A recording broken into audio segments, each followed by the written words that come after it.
locked in. Look at what we have here, folks. To the only show that matters. The cream of the crop. Duke Loves Rasslin. And there is no one that does it better than your host.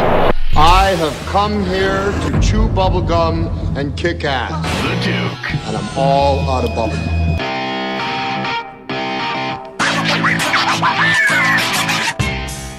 Duh. Ugh. Doesn't surprise me. You're doing an impression of the most annoying person in wrestling, since you're the most annoying person in podcasting. Whatever, wise guy. I don't think any... Well, I don't know. The fact that I even know who that is just... Because it's such an asinine catchphrase, or whatever you want to call it. I like James Ellsworth. Of course you do. I like him. You're cut from the same cloth. Even though JBL says he looks like a turtle without a shell, I'm not. I'm not impressed with that kind of criticism. I can't agree with a guy like JBL very often, but I'll agree on that. Whatever, wise guy. Welcome back to Duke Loves Rasslin. I am the Duke. And yes, I do enjoy doing pro wrestling impersonations, and I'm going to keep on doing them no matter what my illustrious co-host, the Boston bad boy, Iron Mike Pelosi, says. I want to jump in with something early on here, and I forgot to mention this to you. Uh-oh. Remember a couple of weeks ago we were talking about Aunt Jemima and Uncle Ben as corporate mascots and how ridiculous it seems and outdated. Just I don't even remember how we got on the topic. The blatant racism of Well, of yeah, both exactly. brands. So apparently now there's a change.org petition set up by two folks who are involved in advertising to pester PepsiCo to remove Aunt Jemima as the mascot of the brand, change the whole brand. And it's amazing. There's a couple of quotes in there that was said that the quote is set Aunt Jemima free. See that? Now, were we not ahead of the curve on this? We were discussing absolutely. this. Now, I think these people have been working on this for a long time, but it just popped up as a news item, and I am proud to say, if we are in any way involved in bringing this to light and being ahead of the curve on this, I'm all for it. Well, we on the social media, we hashtagged Aunt Jemima and Uncle Ben and with these issues. You know what I mean? Just put it out there. So sure, if we help move this needle, all for it. And so now I think, let's see what happens with Uncle Ben and his phony baloney chairmanship. That's right. And then, there's all kinds of crazy stuff. What's the butter company? Land O'Lakes has the Native American woman on the box. Yeah, I don't. Is that necessary? I don't get it. I don't get it. I mean, you can't go to you don't want to go to a Halloween party dressed in a headdress. Why are we buying butter? What does it do? It's a good question. Is your butter good? Yes. Then I will buy it. I know. I think we're getting past this whole thing. I don't And how get many Native Americans have made money off of Land O'Lakes? Exactly. Right? Exactly. Give me a break. And how many African Americans have made money off of Aunt Jemima? Give me a break. Not very many, I'm going to guess. Historically, at least. We'll put up the petition. We'll put up the change.org on the Duke Loves Rasslin Facebook page. I think some people, political correctness, but you know what it is? It's just why. Yeah. Why? Well, just why. You know what? Come up with something more creative. Exactly. Maybe there was a time and a place where someone thought that was creative, and because of what the world was like, they got away with it. I think we can do better than that. We've gotten well past that. It's fucking maple syrup. Yeah. Just sell it. Yeah. You know what I mean? Yeah. It's and you know what? People who are buying that maple syrup at this point, they're not buying it because you have some racial stereotype. No, I think that why is it? I mean, I think I've probably bought it just because it's a name. It's a name you know. Yeah. But if they named it, Uncle Joe's, pancake syrup, and it just Uncle Joe's name, I don't care. All right, I'll take. Why does there have to be a? Yeah. It doesn't make any sense. They're overthinking it, and they're on the wrong side of history. Yep, they are. But you know who's on the right side of history? Yeah. Not you. Not you ever. Tim Perfect Storm. Okay? This is the National Wrestling Alliance Heavyweight Champion. The champ. He's going to join us tonight, folks. And nice. I have no clue what this guy's going to talk about, but he's pretty intense. So whatever he wants to talk about, it's all his. Yeah, from what I know, he seems a straight shooter. He's a big, strong, tough dude that commands respect. Yeah. So hopefully you can hold yourself together. I might send him to slap you around if you step out of line. Please. You know what I mean? Please. Who made it to the top 5 stories in the world of professional wrestling? Well, I'm going to reveal that during Run the Ropes. All of that plus more of your listener-submitted questions, a.k.a. Ask Duke. But before we get to any of that, Boston Bad Boy. Yeah. I got a bone to pick with you. Oh, boy. Okay? As usual. I find it kind of interesting that you showed up a little late today, and you look a little worse for wear. Are you kidding me? And I got down to the bottom of this. I'm in the pinnacle of health. Give me a break. So I was in your neighborhood. Yeah. few days after we recorded last week's show. Right? Stalking me? What are you So, doing? well, I was in the neighborhood because I figured maybe you'd take me to that barbecue joint that you keep talking about. No, not doing that. And so I noticed that your vehicle was in the driveway, which, that should mean you were home. Huh? That's what you think. So I pull over, and I go up to the doorstep, and I'm ringing the doorbell. No one's answering the door. And your neighbor, the old lady that wears the bonnet sometimes and when she's gardening and what have you, she says to me, he ain't home. Yep. And I said, okay. She said, yeah, I saw him last night. He had a bag packed, and he said something about islands.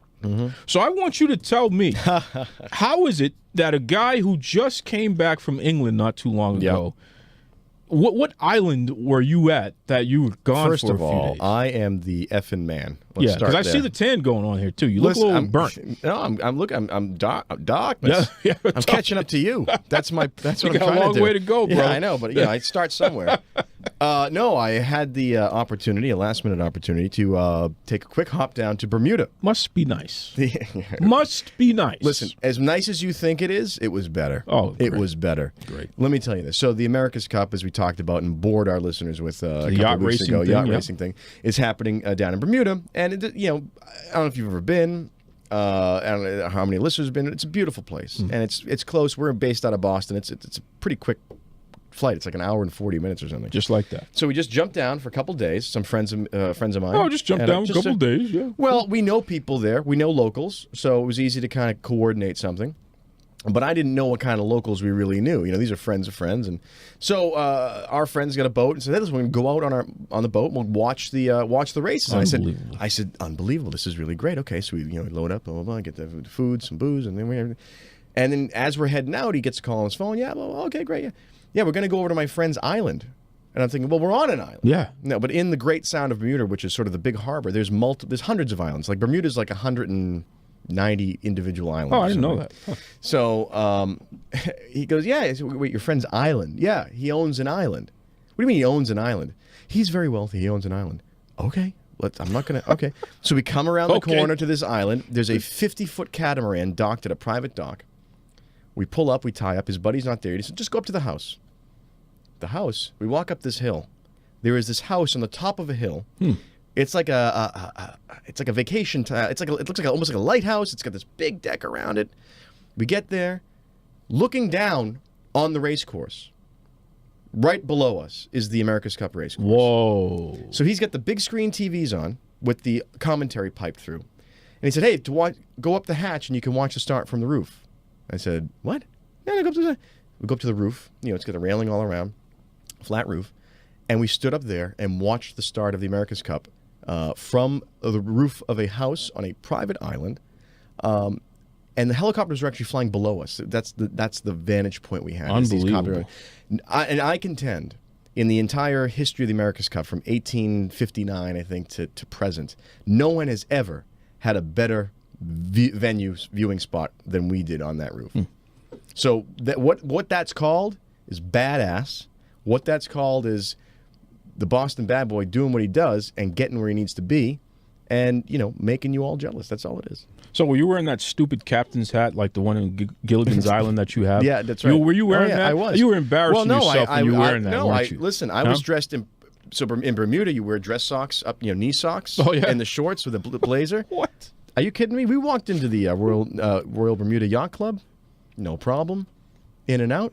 I was hanging with my people. These are my people. You looked like a fool. These are my people. With your high socks and wearing shorts and your captain's hat like you're on Gilligan's Island. Trust me, you I got probably more. look like a skipper. My old lady wasn't with me, and trust me, I got a few looks. Yeah, I bet you know what did. I mean? Yeah. So I'm not worried about that. And then they call the cops because keep that guy away from us. No, but Bermuda's a beautiful place. What's that drink that they have? What's Dark the drink? and Stormy is No, the other one. The other one. Oh, the rum swizzle is the rum swizzle. Oh, fancy now, boy. you'd even rum swizzle. You'd even like the rum swizzle. So here's the thing. So there's this place called the Swizzle Inn, very famous, Wow. right near the airport. It's kind of like a hole-in-the-wall bar type place, and they serve you swizzle, which is a rum punch, by the pitcher, and they serve with these little glasses. And when you're drinking out of little glasses, something about it, Yep. it hits you. Yep. So you get a pitcher of that, and it goes down. It's refreshing. It's light. And then you realize you've had like 3 pitchers, and you're like, now I've got to stand up. And that's when it hits you. But it was an amazing time, and I got to give a shout out to all my friends down there who showed me an incredible time in Bermuda.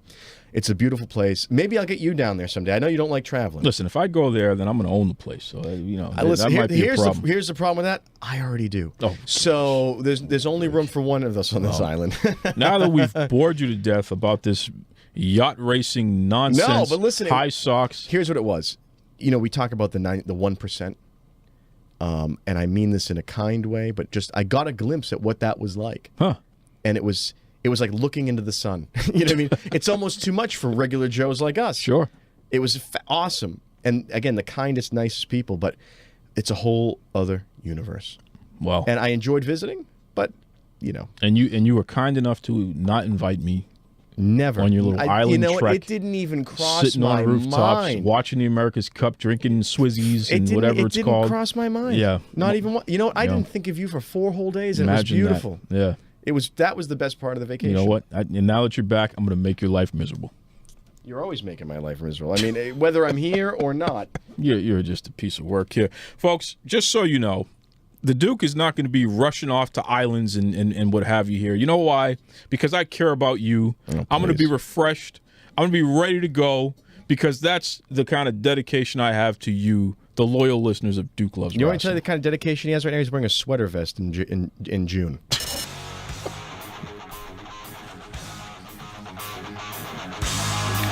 That's dedication. And it's an awesome sweater vest. No, it is a nice sweater. I'm not saying it's not awesome nice, but it is June, and it is a sweater vest. So I'm just going to throw that out Give there. me a break. Just to put a little visual together. I'm wearing an Armani suit, as I always do, 3-piece for this show. So what a captain's hat. It's right. I take it. I'm the captain. Yeah. I take it seriously. What a captain's hat. This guy. It's time to run the ropes. I give my opinion on the top 5 stories in the world of professional wrestling. Let's go. Glow is back. That's right, folks. Friday, June 23rd, Netflix. They're going to release the modern version of the 1980s TV hit show, Gorgeous Ladies of Wrestling, a.k.a. Glow. I can't wait for this. I mean, I grew up watching this. It was so awesome. I keep seeing it. I'm not sure what it. I didn't know what it was. It was on Fox. It was on Fox back in the day, like. So was it like a scripted? It was a show, scripted a drama. It was a drama/comedy. Okay. About a women's wrestling federation. But they actually had a women's wrestling federation. So they would travel around and put on shows. And they would film the scripted stuff separately. Sure, right. But it was a big deal back in the 80s. They're reimagining it, bringing it back. All new characters and what have you. Chavo Guerrero was the, what do they call him? The fight coordinator. Okay. So he coordinated all the wrestling and what have you. Awesome Kong, a.k.a. Kia Stevens. She's on the show. She's a legit wrestler. So I think she adds some realism to the whole deal there. Well, this will be interesting to see if again, here's something that we've talked about in the past that Vince McMahon has problems with, which is female wrestlers. And if they're pouring money into a show about female wrestlers, if people who aren't wrestling people to begin with, like Netflix, not necessarily, if they're pouring money and they think this is going to sell, there's something to it. So you better get his friggin' act together. That's all I have to say about it. The disrespect for Vince McMahon is just something that Hey, listen, he brings it on himself. I can't stand it, folks. Mike and Maria debut at Money in the Bank. Yep, that's right. Mike Bennett and his wife, Maria Kanellis Bennett, say that 3 times fast. They made their official debut for the SmackDown brand at the pay-per-view. Now, they're not naming themselves Bennett on air. This is the gimmick, so to speak, here. Is that your gimmick? Stay out of my gimmick. It's Mike and Maria Kanellis. Now, can you imagine the jokes over the fact that the guy has his wife's last name? That's what they're going to do with these two. This is the modern era, my friend. Well, this is a pretty modern couple. I'd rather do that than hyphenate the name. Enough with the last name hyphenation. What's wrong with the hyphenation? That's one of the funniest bits George Carlin ever did. Yeah. What is with all these hyphenated names? Lady, pick a fucking name is what he said. Stop. It just. Jeez. It's true. Yeah. Whether you're a man or a woman, just pick an effing name and just go for it. So now Mike is going to be called Mike Kanellis. He's going to make the most money in his pro wrestling career under his wife's name. Well, was that his real name to begin with? No, his name is Bennett. And her married name is Bennett. Okay, but Bennett is his real name? Yeah, and her real last name is Kanellis. But in the company, Yeah. they're calling them Mike and Maria Kanellis, which is just, we know where they're going with Well, this. maybe that more ethnic sounding name is better. Maybe there's a little bit more flavor to that. What is that? Is that Greek? I think it's it Greek. might be Greek because Yeah. Bennett just sounds run of the mill. It's just there's really Bennett no is spark. a fantastic There's no name. spark to it really. It's a British name. It's a fantastic Whatever name. you say. Yeah, well, shout out to Mike and Maria. They're local folks. Hey, we appreciate you. Braun Strowman is back. Raw! Please stop. That's right. As seen on Raw, I can't even contain myself, folks. Stop yelling. Braun Strowman made his return riding in the back of an ambulance. Okay? Now, this is all while Samoa Joe was choking out that punk Roman Reigns. Huh? You thought I forgot about you, didn't you, Roman? I didn't forget about you. So while Samoa Joe was choking him out, Braun Strowman comes out, and when Joe is done winning the match fair and square, Braun Strowman proceeded to beat the stuffing out of Roman Reigns. Okay? Roman, if you ever wonder why this keeps happening to you, just remember, I did this to you. No, please. You cannot take credit for that. I take full credit. You can't. I take full credit. You have no contact with these people. I You're take full completely credit. insane. It makes no sense at all. I take full credit. Breaking news, folks. Literally breaking news just now. Mauro Ranallo is the new voice of NXT. No. Yeah, stop the presses. I'm telling you. Of course. Mauro posted the following on his Instagram account today. Quote, the NXT chapter begins. WWE and I mutually agreed to end my responsibilities on SmackDown, having nothing to do with rumors about disputes. Yeah, nothing. Nothing at all. As I remained under contract with the WWE, we discussed a variety of options. Despite originally agreeing to part ways, there was always a desire to continue working together. We have come to terms on a new agreement that benefits both WWE and me, and I'm thrilled to announce I will now be part of the NXT broadcasting team. Okay? That is so BS. And if you It's can't awesome. see what's happening here, you're completely off. You've lost the plot. It's awesome. Here's my thought. The mutually agreed upon decision, whatever. Sure. What happened was he said, all right, you know what, fellas? The check you're going to have to cut me to keep quiet, you just take 1 0 off. But in exchange for you taking a 0 off, I want a contract to announce, and I want a big raise. And now I have you in the palm of my hand. Because here's the big red flag. If the Morrow coming back was going to be it's everything's sweet again, we're good, we settled it out, why can't he be around JBL? Why is he in a different promotion? It's a good Explain that question. one to me. It's a good question. Explain that to me. And here's the thing. Don't act like they're not going to run into each other. And the beauty of it all is this has such a potential to blow up in Vince McMahon's face. No. Because now Morrow No. has more documentation and more leverage, and I hope the guy gets the chance to use it. I think that there's none of that going on here. I think it's just a simple misunderstanding that happened before. Yeah, there was a second gunman in the grassy knoll, and too. now everybody is together, and they've made each other whole. Yeah. Wait, what's JBL's comment about this?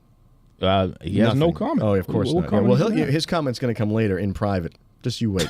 Just you wait. Jeez. When the story starts seeping out again, it's going to happen. Let's JBL. Because he's gonna I know you did nothing wrong. because that's what a bully does. Okay, you've done nothing wrong, JBL. bully doubles down. I completely agree with whatever they said that you didn't do. Fine with me. This is the bully who, Okay. when No. the bully's bothering you, No. and you go tell the teacher, No. they bully you even more because you went and told the teacher. No. And that's what's I gonna think happen everyone here. is whole now, and Please. people like you need to stay out of it. You got a hole in the side of your head. And the number one story in the world of professional wrestling is controversial finish for the first women's Money in the Bank. Don't even talk to me about this. Yes, folks, as seen at the Money in the Bank pay-per-view this past Sunday, Carmella, our local girl, she's the official winner and the first women's Money in the Bank winner. So she has the contract. She gets to take on Naomi at a future date. She can cash in whenever she wants. But there was a little controversy. Some folks are upset about the fact that the greatest manager of all time, James Ellsworth, he climbed the ladder, grabbed the briefcase and threw it down to Carmella, which is perfectly fine. Perfectly in what within the universe? rules. Perfectly within the rules. Okay. So a couple folks have been complaining about that all over the place, including Wade Keller, which I don't even understand why you would do that, Wade Keller. Stay out of that. Stone Cold Steve Austin. You know, a couple people just – you can't please everybody. I noticed you didn't tell Steve Austin to stay out of it. I would never tell him. I would never tell Steve Austin to stay out of it. Exactly. I want no problems with that man. But the fact of the matter is this: congratulations, Carmella. Congratulations, James Ellsworth, and great job, Vince McMahon and WWE for once again figuring out how to evoke emotion out of the fan base. Now I know you're full of baloney. I know you're full of baloney, and you know what?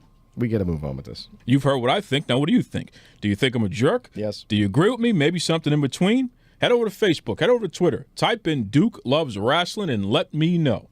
Up next, we have him. We're talking about the NWA World Heavyweight Champion, Tim Perfect Storm. Hey everybody, it's Nick Hausman from WrestleZone and Bischoff on Wrestling, and if you're looking for news you can use, news that'll leave a bruise from the world of pro wrestling, be sure to stay tuned to Duke Loves Rasslin.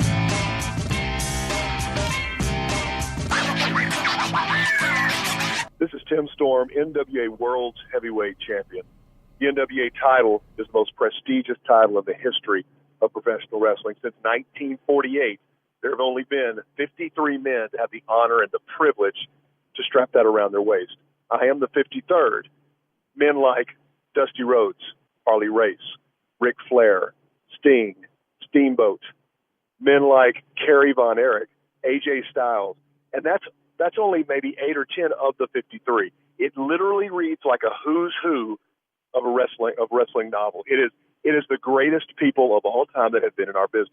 I'm honored and privileged to have that around my waist, and I'm honored and privileged to be on the show with you guys. Wow. Talk about an introduction right there, huh? Jeez, what do you think about that, Boston? Well, it's night. We're up in the game here. This is a pro level stuff. Well, this is the NWA champion. There's no Hammernecker here, brother. I know. I hope you can handle it, Duke. Yeah. You know, I mean, this is real deal, man. I'm telling. Now, Tim, Perfect Storm. Listen. Did promos always come naturally to you, or was this something that took a while before you got into a groove? You know, I think my gift just in life is a big communicator. I actually have a communications degree from college, and I never knew this is what I was going to use it for. But just communicating is something that I've always felt really comfortable with. I wouldn't say, hey, it's I'm great at it. That's not necessarily what I'm coming across with. It's just something that speaking from the time I was fairly young in front of people, it's never bothered me. It comes naturally. It's part of this great business, and I'm sure there are times when I have stood in the ring and sounded like a bumbling idiot, but to be honest with you, it's been a while. At one point in my career, I would play games with myself, and I wouldn't allow myself to prepare anything, to think through anything until I stepped through the curtain, because I wanted to see how I would respond. And really, if you do that enough, you just, it's like flipping a light switch on. It just comes on. That's some great advice, especially for you young wrestlers listening out there. I know there's a lot of you that listen to the show. Challenge yourself. Yeah. Why not? I think it's about being loose, right? If you can push yourself to that point where you're doing it off the top of your head, right? It now sounds natural, and you're now putting yourself into it. That's good stuff. Absolutely. What about? And I know I kind of think of myself as a wrestling historian, and I know one of the best. I've read tons of wrestling books, but Mick Foley says that he would internalize all of his promos. He would sit there and he would just shake, and you couldn't see, wouldn't say anything. And his wife would say, she said, are you cutting promos? And he would do it all internally. And then when he actually said it, he would let the emotion take over. So anyway. You know what's funny about that, too, since you bring it up? Jay-Z, the great rapper, one of the greatest of all time. Absolutely. He never writes his raps down. And it's the same thing. When he hears a beat that captures him, he just gets into a trance and he starts mumbling things, and everyone around always says that. He's writing a song, literally in his head. He works it out. Then goes into the booth and knocks it out. Yep. Just like that. I didn't know. I'm a big Jay-Z fan. I did not know that. That's impressive. It's he's coming out with a new album. Yeah, is that right? He's coming out with a new album, I think next week, actually, which is ironic. So that's funny. You and Jay-Z share something there. Maybe the only thing we actually get to share. Nice. I traded my musical abilities, what little I had in my voice when I started screaming in the ring on a nightly basis for the last 24, 25 years. So that's the truth. That's the truth. That's all we share. Now, it's funny. You say the last 24, 25 years you've been in the wrestling business, but you actually got your start a little later than most wrestlers. How old were you when you broke into the business? Boy, I was just over 30. I decided that it's something I wanted to pursue, and I made some phone calls. One of the first phone calls I made was to WCW Power Plant, and I worked really hard at trying to be an honest person, and I got caught up in a little deal where the guy was saying, "Okay, you have to be under 30," and I said, "Well, I'm really close to that." He said, "You've got to be under 30," and so it. I did not go there, but I started in a lot of cases now that I see, I got into wrestling about the age where a lot of guys are getting out, and I don't mean guys that are on top making a lot of money. I just mean the guys in the independent scene have gone out and had an 8 or 10 year career. Their bodies are breaking down, and at 30, 32, 33, whatever, it's time to get out for them. And that's when I started breaking in and starting. I had already fallen in love with the business. I fell in love with the physical aspect of it. That's interesting, and it's funny too because even at your age now, 25 years later, you're in better shape than a lot of guys who are in their mid 30s. I work really, really hard at it. There came a point in my career, maybe, time kind of blurs for me, but it's probably been 8 or 10, 12 years ago. I was about 310 pounds. I had long hair and a big Fu Manchu mustache, wearing the singlet, and unshaven and untanned, and I my knees were bothering me, and my back was bothering me, and I remember coming to a point where I had to make a definitive decision about wrestling, and my decision was I need to step up the game, try to move to the next level, do everything I can to get better and better and better, or I need to get out. And it was a struggle because I love food, I love eating, and at the time I was doing a lot of powerlifting. I love to do that, and I had to change a lot of things. But truthfully, even away from wrestling, it probably saved my life because 315, 320 pounds is not healthy. Not at all. Well, we've talked a lot recently with some trainers and some guys coming up about lifestyle. And like you were saying, at 30, people are maybe starting to transition out because their bodies are broken. You've gone a long haul and have kept yourself in shape to do it. And there are some young guys who are dying in the ring or just getting horrendously injured. What is it? What does it take to? Is it just that kernel of determination to say I got to make a change? I've got to live the right lifestyle. Yeah, it's a thing where, truthfully, anybody can do it.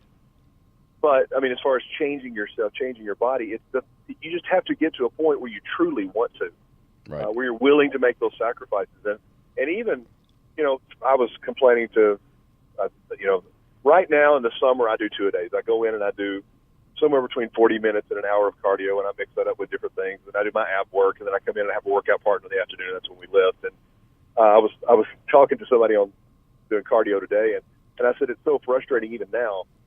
Like, for example, last Saturday night, I had a match, and I came out of the match, and my friend James Beard was there, and I said, James, take a picture because tomorrow I'm going to wake up fat. And no matter, you would think you'd get to that point where your body everything would work. You'd have it all down pat. You know what exactly works for you, and you don't have to tweak anything. But your body's an amazing machine. It's a constant battle of tweaking things and finding what works. And as your body adjusts, tweaking and trying to find something else that works, and just being dedicated. I tell everybody all the time, it really is about consistency. And for you, it's a long road to get from getting in the business to becoming a champion at the top. So you have to take care of yourself if you want to get to that point. And we talked to again some trainers and things saying these young guys that are coming in, a lot of them are their energy drinks and they're not taking. Is that just a lack of dedication that's going to get them nowhere? Is that a lack of focus? What do you think that is? Someone who says I want to be a wrestler, but I don't want to put that work in. Yeah. Right, and I see that from two angles. One is, there's a lot of difference in a guy who is 26, 27, who believes that they're Superman or Superwoman, that they're bulletproof, you can't get hurt, because those people will go out and do a lot of things, and that not fear, but that conscientious thought of, okay, this could damage me long term. That doesn't ever enter into their minds. Mm-hmm. The other thing is, your body changes as you get older. Things that worked when you were 28 or 29, they don't work when you're 30 or 35. You've got to change things. And it just comes down to the fact that I do wrestling clinics occasionally, and I tell the guys all the time, it doesn't matter where you're wrestling. It doesn't matter what level you're wrestling at. If you want to be good, if you want to be the best in your crew of guys, or in your city, or in your state, or whatever the situation is, you've got to do something to set yourself apart. And what God bless anybody who's willing to take the brutality of what we do to our bodies. God bless them for having the passion to do it. But I believe that you should go out and represent yourself and the business in the best way possible. Have legitimate gear. Have wrestling boots. If you want to wear kick pads, that's fine. And I know a lot of guys like wearing high top tennis shoes. Whatever, that's your choice. But whatever you do, present yourself as a professional. And that's not just how you dress; that's in your body too. Right. I mean, if you want people to take you seriously, believe in what you do, and believe in what you're presenting. You've got to present something that is professional. Yeah, well, it's funny. You look back in the old school with when we were growing up, and you saw these guys, these monsters on TV. I never once doubted. There's no shortcut to that. You know that even as a kid, that these guys, this is what they do. These are these superhero guys, and this is what they do all day long. They live it, they breathe it, and that's why the promos were so good. That's why they were just connected on all those levels. Well, and some of those, I've had the pleasure of getting to travel with some of those guys, and they're doing that today. Right. I'll just use him as an example. I don't think you'd mind, but Billy Gunn, if you do a show with Billy Gunn and you go out to eat afterwards, it doesn't matter where you go. If you go to Waffle House, he's still saying, "I want 6 egg whites." Yep. I want, you know what I'm Right. saying? Yeah. That's him. Well, it's a lifestyle. Right. It's consistency. That's right. You have to. It doesn't mean you can't have a bad meal every now and then, but it means that on a daily, meal by meal basis and workout, you have to be dedicated to go out and continue to do it. That's good stuff there. We're talking to Tim Perfect Storm, the National Wrestling Alliance World Heavyweight Champion. What does that mean to you, Tim? I know that you touched upon it in your promo to start the interview there, but when you think about the fact that the most storied, the most historic pro wrestling organization that's still around to this day, right? You're the champion. You're the standard bearer today, and you carry all of that legacy with you around the world. What does that feel like? It is. It's a combination of things. It is. It's never overwhelming because I really do just. I eat this up. This is what I want to do, but it's a deal where I may have mentioned earlier. I kind of consider myself a wrestling historian. I love the history of the wrestling business, and I grew up in a town called Pine Bluff, Arkansas, and in Pine Bluff, kind of centrally located in the state. In the mornings, I'll tell you, this is being a kid who's 9 or 10, 11 years old. In the mornings, I got Memphis wrestling, so I got Lawler. Dundee, all of those guys. In the afternoon, I got Georgia Championship Wrestling, so I got Mr. Wrestling 1, Mr. Wrestling 2. I got the Four Horsemen coming in. Amazing wrestling. And then at night, I got World Class. Yes. I got Devon Eric. Yes. So I was exposed to 3 really completely different styles of wrestling and different promo, style, everything from the time I started watching wrestling. And, my first wrestling memory was Danny Hodge doing a gimmick under a mask where he had a loser leave town match. My big wrestling match, the one that just sealed it for me, I went to the Pine Bluff Convention Center, and the main event was Andre the Giant against Ken Patera. Oh my goodness! Yeah, and I don't know if you, and this still gives me chills, just so you know, but it's at that point, wrestling to me was that picture of one single lamp over the ring, casting the light around the ring, the rest of the arena dark. Mm. And the finish of the match, Andre picks up Ken Patera, literally, legitimate Olympic strongman. He picks up Ken Patera for the body slam, and Patera's feet hit this lamp.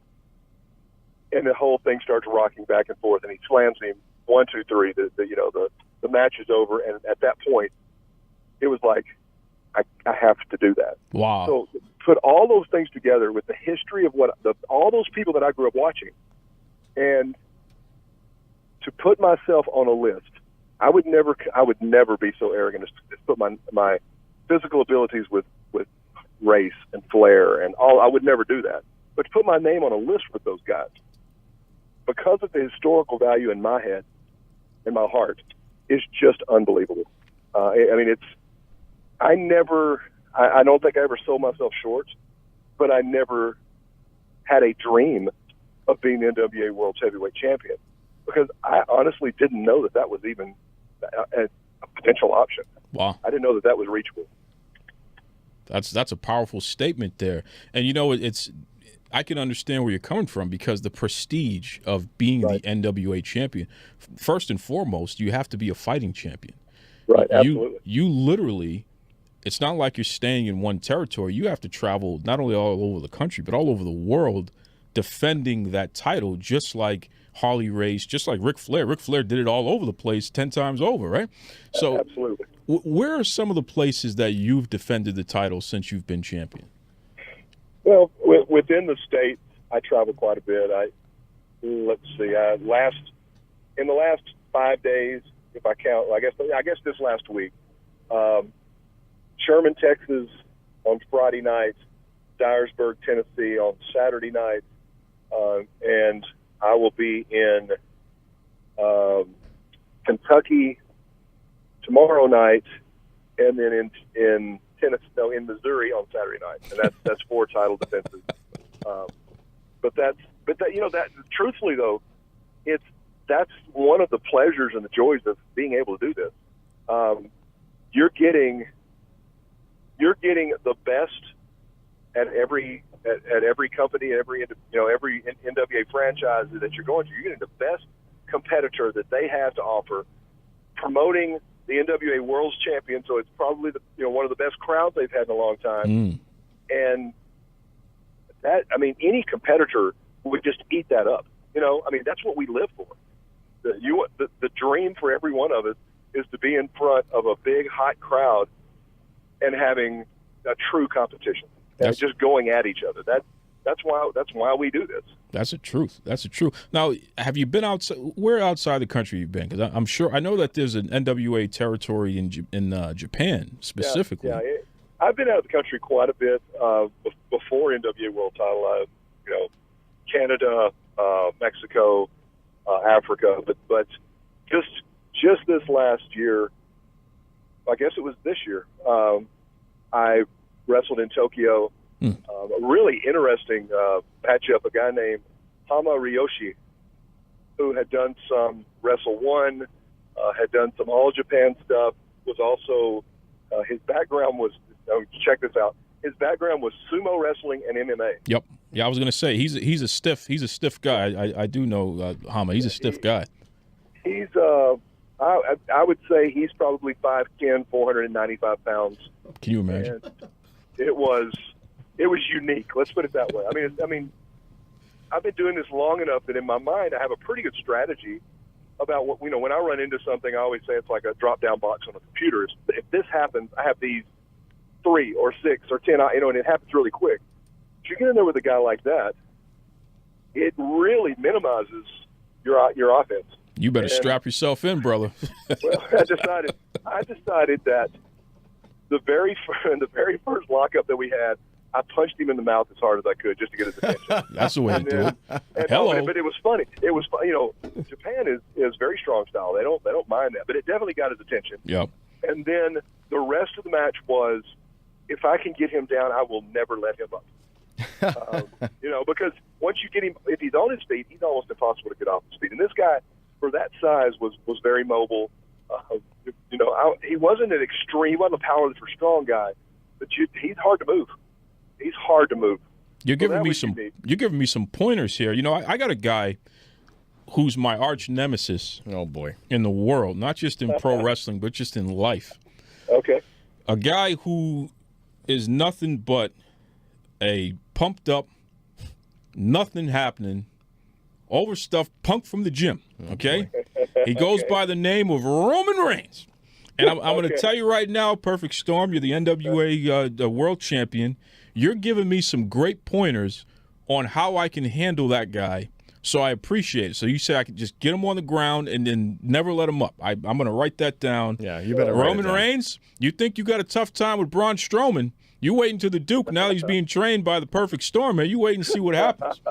I gotta say though, Perfect Storm gave me a great idea that every day, before each show now, I'm just gonna punch you right in the mouth. Oh, great. Just to get the show up, just so you know where I'm at. Great. Yeah, just so you know Great. where I'm at, and then we're on the level. I like that. See that? I will sue you. Just to get your attention. That's right. Just to get, make sure you're paying attention to I me. will sue you if you do that. I'm telling you right now.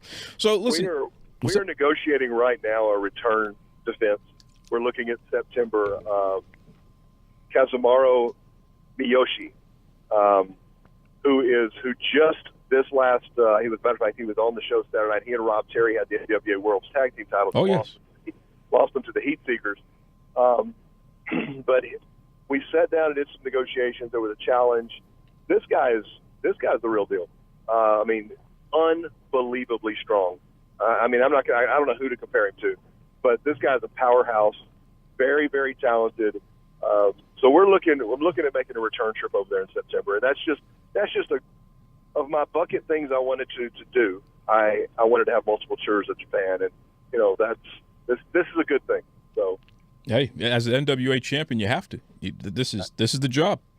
Well, I'll tell you the perception, the welcome, the reception in Japan for NWA is unbelievable.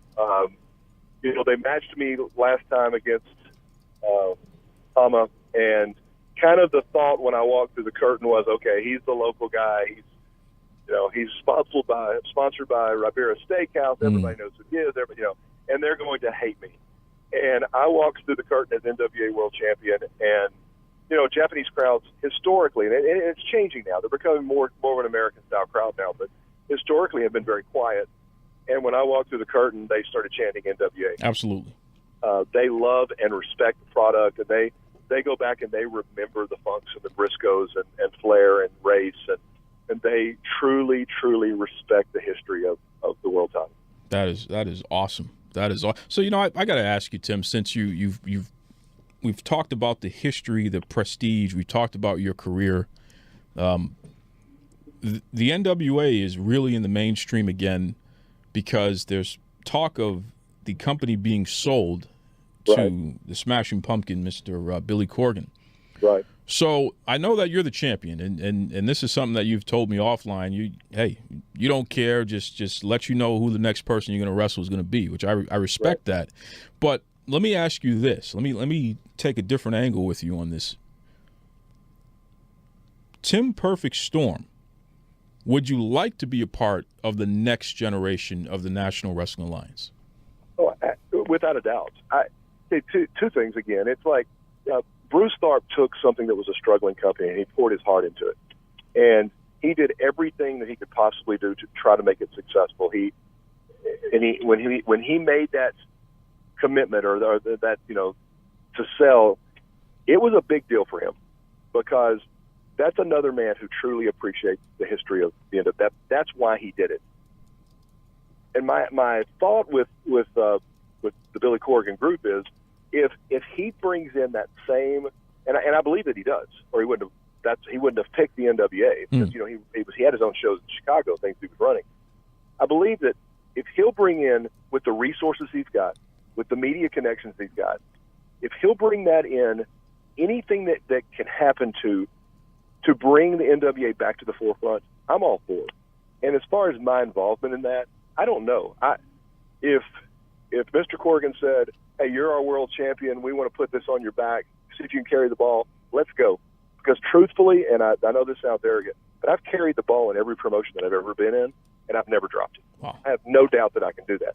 On the other hand, if he says, hey, we want to go a little bit different direction. Here's what we're thinking. I want to do this, this, and this. Then I will go in representing the NWA and do it the best of my ability and wish them luck, because I truly, truly love the history of the NWA, and I want it to be successful again. Wow. Strong words there. Strong words from the NWA champion, Tim Perfect Storm. Hey, before I let you go, James Beard. Yes, sir. What's your impression of the legendary referee and he's the director of operations for the NWA, which is pretty cool. But you were talking about Japan and what have you. When I think of Japan, I think of James Beard. What are your thoughts on him real quick? Okay, I don't know if I can do that real quick, but I'll try. James is one of my best friends. James is my travel partner most of the time. Oh. So most of the time when I am traveling, here's the funny part. Somehow with James, because of I'm still the young guy, so I'm doing all the driving, right? So, but James is truly one of the best people that I've ever known. He loves the wrestling business. He's willing to pour his heart into other people. Now, here's a story that and I know James has talked with you guys. I love telling this story, but I'll bet you he didn't tell this story. Uh-oh. James probably told you, he probably gave you the background of his relationship as kind of the liaison between the Americans and I believe it was All Japan at the time, that his job was to bring the Americans in. Yep. Well, okay, cool. It's going to take a while. When we went to Ribera Steakhouse, there was a picture. We took a picture. They gave us the jackets. Great honor. Another bucket list. But they didn't give James a jacket because the owner pointed at a picture of James on the wall from 26 years ago where he was with Neidhart, Haka, and Macho Man Randy Savage. And he remembered James from 26 years ago. Okay. So James lived in Japan, I don't know, 3 or 4 weeks, and then would come home for a couple of weeks. Now, it's one of my favorite things to say. James Beard literally wrote the book of wrestling in Japan. Literally. And what that means is James lived in the dojo, and the way they decided to teach the young boys, the Japanese students, they had James literally write down every wrestling move. Wow. By the American name. Then they translated that into the Japanese name. And then they taught the young boys as they would teach them each move, they would show them the move, say it in American, and then they would learn it in American so that they would be able to make that transition. So the fact that I can go to Japan now and get in the ring with Ryoshi Hama and have him go, steamroller. Yes, steamroller. That's because James Beard wrote that down 25 years ago, and the Japanese have learned it for the last 25 years. That is unbelievable. I know, and he won't tell you that because he's such a humble, nice guy. But he literally wrote the book of wrestling in Japan. That is, and you know something? We've had James Beard on twice, and he never mentioned that story. James and I travel, who knows, 2 or 3 weekends a month, and we'll be riding down the road, and it's like every time something will be said, and he'll go, it can be anything random, and it can be, well, yeah, I actually finished second in the World Billiard Tournament in Las Vegas. What? Are you kidding me? No, I played college basketball. Okay, I knew that. I'm a scratch golfer. Before wrestling, he was a singer, very well established. George Strait opened for his band. I mean, I'm just saying, James is an amazing person, sincere, humble. He would never tell you those things. No, but he really is. He's just a great guy. That's pretty cool. That wasn't a very quick answer. No, that was a beautiful answer because it just shows the type of respect and admiration that you have for James. And, for you to be the NWA World Heavyweight Champion and still take the time out to speak of someone and hold them in high regard, like a legend like James Beard, that just, that reflects very well on your personality and the person that you are just in general, which is, appreciate that. Well, one of the things that young guys breaking into the business now don't really get the opportunity to do that was the norm for a long time, and now they just don't have the opportunity, was to ride with guys who had experience and were veterans. And I've been very, very, very fortunate, very blessed to get to ride with guys, Skandar Akbar and Killer Tim Brooks and Matt Bourne and and James Beard. And if you want to get better,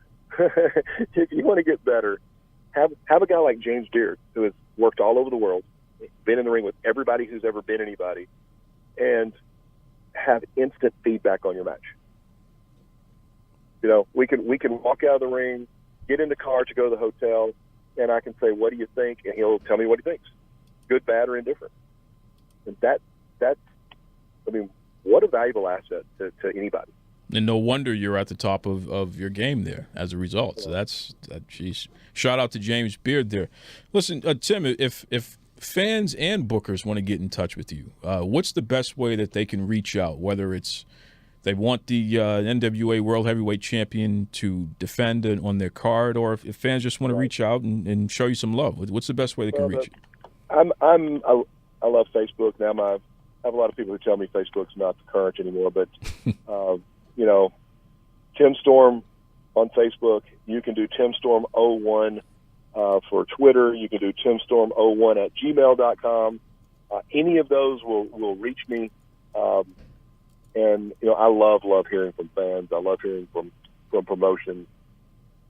It's my pleasure and my job to go out and represent the NWA.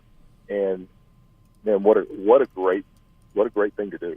I mean, I love doing it. Talk about carrying yourself with prestige and honor, and that's what you want in a champ, class act. Seriously, he is. You know, you could learn a lot from him. You could learn a lot from a dummy. I don't know what that means. The old commercials with the crash test dummies. We got Tim Perfect Storm, and you're over here talking about dummies. I don't understand. Well, I'm sitting next to one every week. Oh, so you know. Break. Up next, we have more of your listener-submitted questions, a.k.a. Ask Duke. But before we get to any of that, folks, you know what time it is, okay? Let me tell you something. Barnyard Cheese, my favorite sandwich shop in all of the universe. I spoke to Double D Dave Davis. Yeah. And he wanted me to tell you personally, Boston Bad Boy, that I have exclusive franchise rights for Barnyard Cheese in Boston, where there will be no Duke sandwich on the board. In the words of the President of the United States, allegedly, you're going to be disappointed. He wanted me to tell you that there will never be a Boston Bad Boy sandwich, that you will never get a franchise, and that the Duke sandwich is one of the more popular sandwiches that they've had in a long time. You know, Trump's got popularity. That doesn't mean anything. That your sandwich is popular. My sandwich is a big time sandwich. Even a broken clock is right twice a day. The Duke sandwich. All right, Duke. You know, sometimes people come in New York City. There's a lot of tourists from a lot of different countries, and everyone speaks English. They're just trying to order, and I'm sure some of them get stuck with the Duke sandwich. They're trying to move them off the shelf. They're trying to move them because they realize, well, look, Double D's looking at. He must look up at that sandwich board and go, the space that I've wasted to put that sandwich up there. I could be making real money with a Boston Bad Boy. Knuckle sandwich. You give me a break, knuckle sandwich. I'm going to have to call him myself. Well, folks, you can go to Barnyard Cheese. You can get the world-famous Wit. You can get a Duke sandwich. Get yourself a gingeroo, delicious salad. You name it, Barnyard Cheese is your place for breakfast, lunch, and dinner. So stop depriving yourself of deliciousness. Head over to barnyardcheese.com for more info. Enjoy. Hey everybody, this is Mr. Spectacular, Bryson Scott, Main Event Pro Wrestling, Cruiserweight Champion, NAWA Cruiserweight Champion, and you're listening to Duke Loves Rasslin.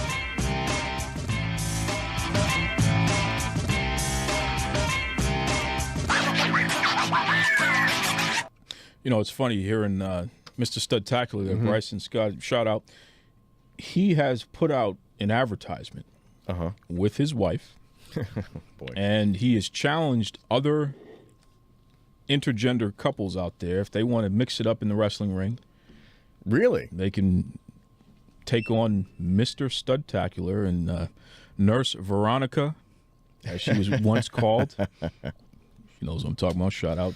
Yep. So it's funny. That's actually a clever thing to do. Well, now that women in wrestling is a thing, a significant, real thing, it makes sense. And why not? Why not? Yeah. Because you're doubling your talent pool, of course, right? If the husband, wife, boyfriend, girlfriend, or whatever, and since women make up 51% of the population in this country, something like that. Yep.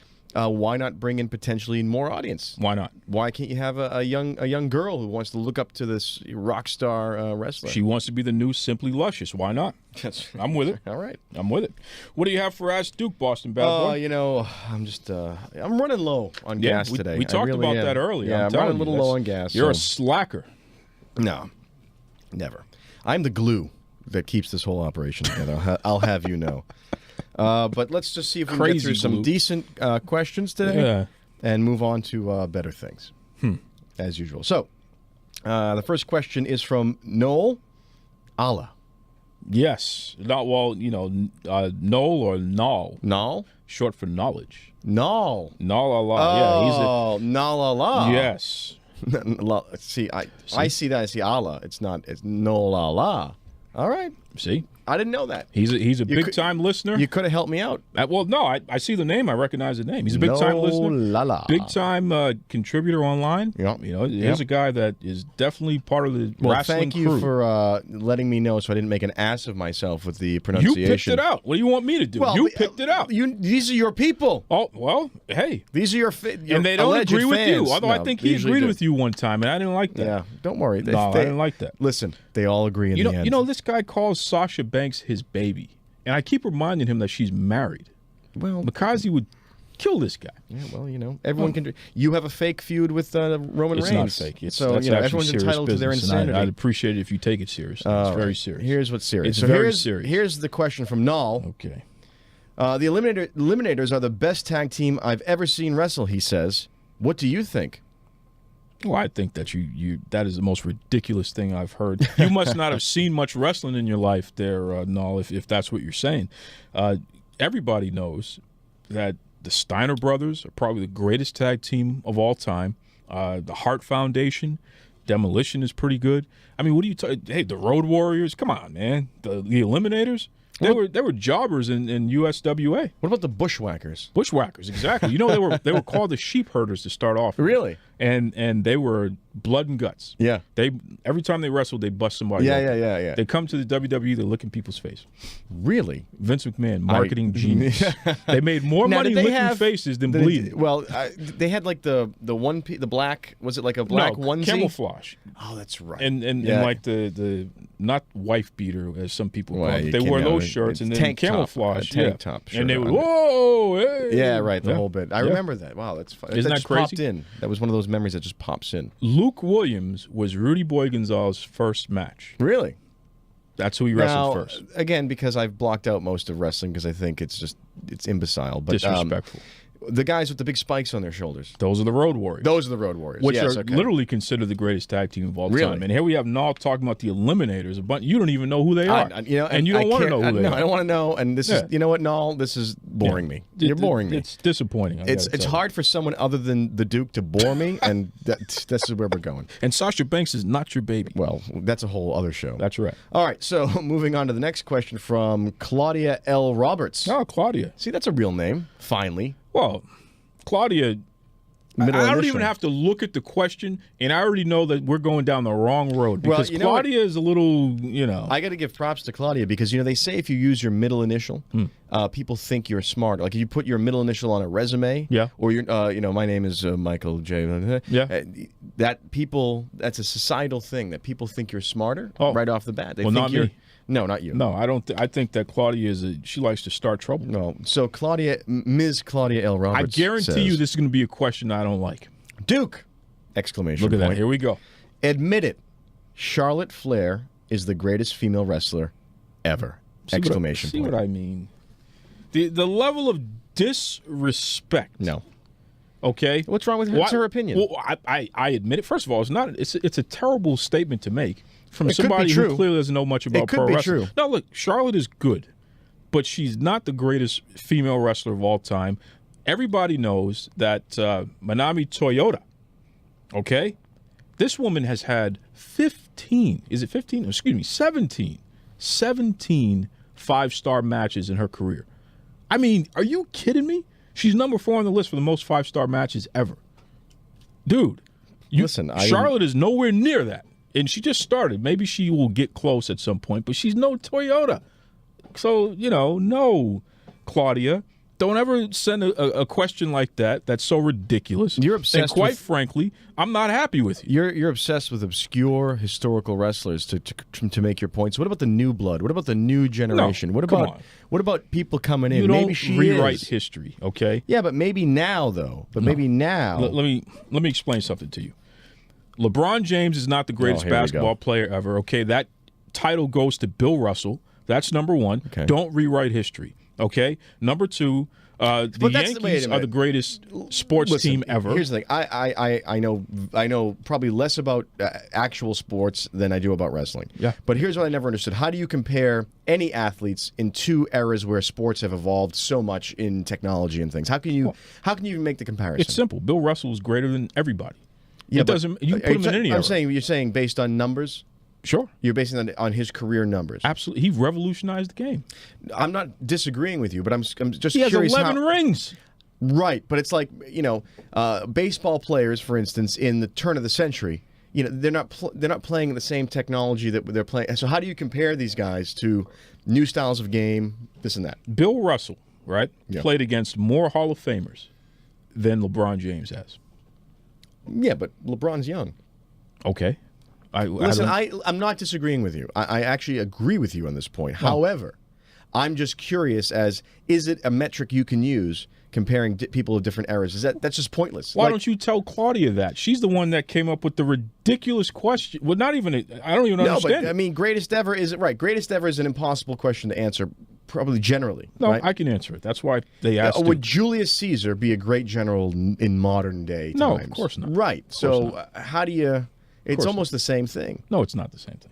It's not the same. You just argued against yourself. What- That's it. We're moving on. Yeah, move on. No, yeah, we're moving on Move because on. you have no idea what you're talking about. It's like you ask. This is why you need to screen the questions and make sure that we actually have I questions do that enough. make sense. I do enough. Are you kidding me right now? I was thinking about this whole female wrestler thing. Oh my! And you Buddha. talked about it earlier. Can we get off this topic? No. I don't want. It's important. It's an ongoing theme of me being right about stuff and Oh you my being God. wrong, Here we and go. and I want to continue that. Just theme. don't go too far. Well, it's not too far, but I just want to walk through something. I want to walk through it. Okay. And I want to see what the reality is versus the crap you're going to spew from your corporate talking points. Here we go. So the whole fiasco with the women's Money in the Bank match, and the reason why it's a fiasco, universally accepted at this point, was the awful finish. It was an incredible, and stop me if I'm wrong, slap in the face Oh my goodness. to not only female wrestling, Oh my goodness. but wrestling in general. Why? James why are you Ellsworth. Doing this? That's why. Why are That's you doing why. This? All right, I said James Ellsworth. He comes in, and for anyone who didn't watch it, he comes in at the end. Now, the point of the match is they got to climb the ladder. They got to get the case. The case has the money. Get the money. You're good. You're golden. Which the money is the contract. The money's to- the to contract. face Correct. Naomi Whatever. later. Sure. So whatever it is, the point is you got to get up. You got to fight your opponent. You got to get up the ladder. They get the thing. And that's it. So the match is going on. We're getting toward the end here, and who comes waltzing in? Ellsworth comes waltzing in, goes up to the top of the ladder, grabs the case, and gives it to her. That was a good catch, by the way. That was a great catch by Carmella. For no particular reason, because she was doing pretty well. Yeah. Yeah. So tell me this. How much more disrespectful can Vincent Q. McMahon be, not only to his own company, to his own employees, but to women in general, by essentially having this match mansplained in the end, and a man comes in and saves the day? Tell me how that makes any sense, because what the hell was he doing there to begin with? He wasn't supposed to be there. All right. Should have been disqualified. First of all. Disqualified, No, my friend. First of all, Vincent Kennedy McMahon. It's Whatever. a K, not a Q. Get it right. Okay? Vincent Poindexter McMahon. Give me a break. So that's first of all. Second of all, listen. Money in the Bank is a non-disqualification match. Okay? Oh, really? So How convenient. They worked within the rules, man. Okay? There was no rule that says that somebody can't climb up the ladder and pass you the case. Is there a rule? Okay? What if she just kicked the ladder and just grabbed the case when it fell and walked out without even wrestling? How about that? Would that have worked? No. Sure. That would have been Well, stupid. you have to pull it It's down. semantics. Don't be stupid. Look, no. It's semantics and you're being ridiculous as usual.